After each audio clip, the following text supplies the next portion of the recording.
Hey there, how you doing? Charlie Winters here with horse racing tips for Sunday, the 20th of April. Well, good day yesterday. I know that the was it Thunder Wonder where it record? I'm sure it was 11 to 1 in the morning. So when I knew I'd clicked SP and I went back to click on the Sporting Life website on the fast results and 4 to 1. I'm like, what? So yeah, good day anyway.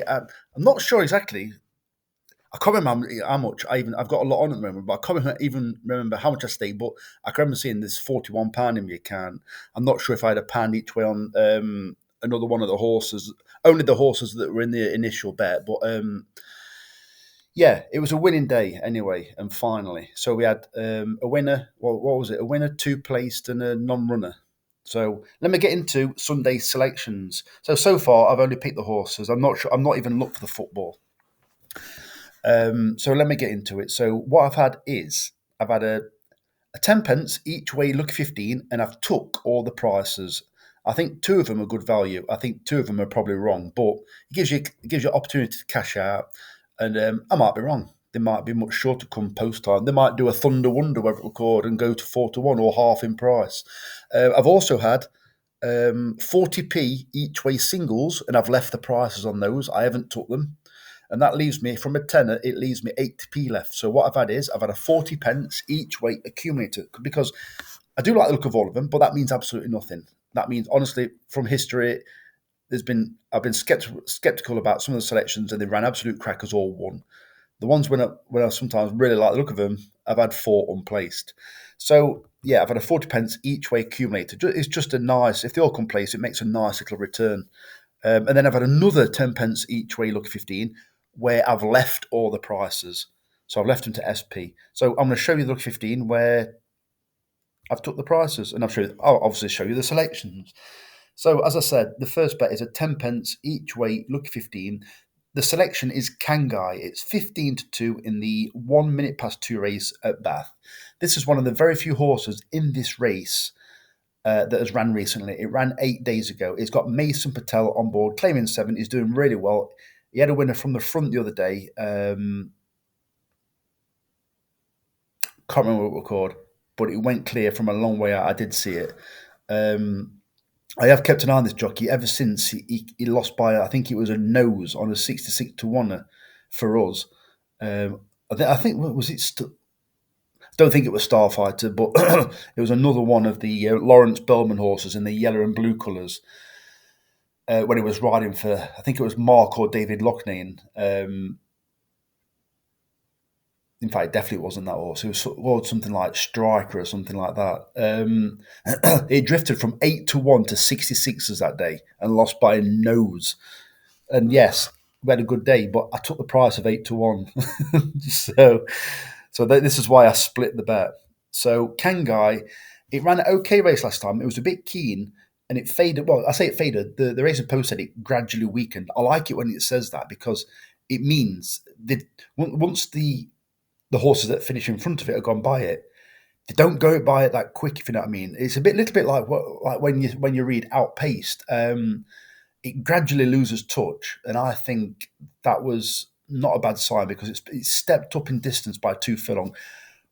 Weakening doesn't always mean you don't get the trip because when you sometimes run over shorter, it takes more effort for let's for instance Kangai. It ran over 1 mile and 6, and it regularly runs over 1 mile and 4. Stays the trip well. Over 1 mile and 2, it's going that maybe what is it, half a second per furlong quicker. It takes much out of it, and yeah, it might keep on going to the line, but its breathing is going 10 to the dozen, and when that is not in control, you can fold fairly quick, whether you're stamina laden or not. So Kangai, I think it has ran its, I think, some of its best races held up. So I'd prefer to see this horse mid division, probably smack in the middle of the pack. I think there's 9 runners. If I sit in fifth place, I'm happy with that. I mean, that's in running, not in the final result. And I think it'll be one of the very few horses that climbs up that Bath Hill better than some of the others. The next selection, I really like the look of this one. I was originally going to pick one or two different horses in this race, but I'm with the Golden Circuit. I think that's how you pronounce it. At 7-1 in the 2:31 at Bath. This horse was quite progressive in Ireland, and I mean to a low standard. It ran disappointing on its last run in Ireland. Then it was gelded, and it's ran once. I won't call it a non-trying race, but it was like a gradual introduction. It was at Chelmsford. It was held up towards the rear. It came with a late run and stayed on okay. I think that was a gradual introduction. I always like it when they've ran a gelded operation, but they ran once after, because I think whenever you have any kind of operation, you're never fully ready straight away. So I think that that test around Chelmsford would have put it in good stead, and I think it's actually massively overpriced. Well, personally, I think it should be 10-1. So I've took the seven. That it's a gambling stable, so it could quite easily be 3 or 4-1 come start time. Do I think it will be? I ain't got a clue, to be fair, but it's fit, and I think its actual better form was on turf in Ireland. The third selection is Overspiced. It's 11-1 in the 6 minutes past three race at Bath, four places instead of three. I think this is trained by Gracie Harris. Well, I looked at her horse. Yeah, it is. I think she had 4 or 5 runners. She's had a winner, two place, and I think two nowheres. But all horses, considering what price they are, have ran pretty well. I do think it's got a chance. I think, yeah, it's had 3 runs already this season. I think it comes into this race. Well, I know this. It comes into this race fit, and I think it's got a good chance. I don't think it should. Well, I say I don't think it should be 11-1. It could probably end up being bigger because it's from a small stable, but I think its chance doesn't reflect. I think it's got a better chance than 11-1 reflects. And finally, Frost at Dawn at 17-2 in the 3:41 at Bath, four places instead of three. This one's trained by William Knight. I think you must think very highly of this. It ran in the breeders. Let's call it the Breeders' Cup meeting. It ran okay at Maidan 2 runs ago, and it disappointed a bit last time. But I think the good to soft ground was to blame for that. This horse likes quick ground. It's currently good to firm at Bath.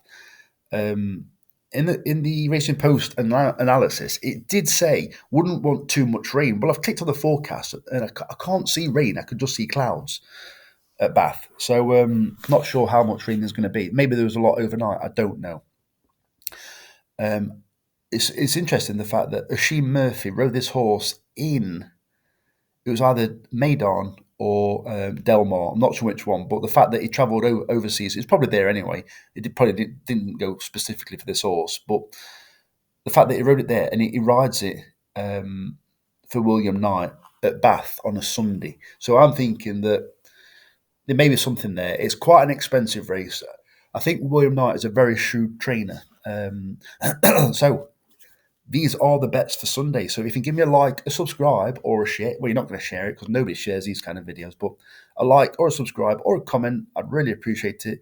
So the very best of luck. Charlie Winters, over and out. Cheers, mate.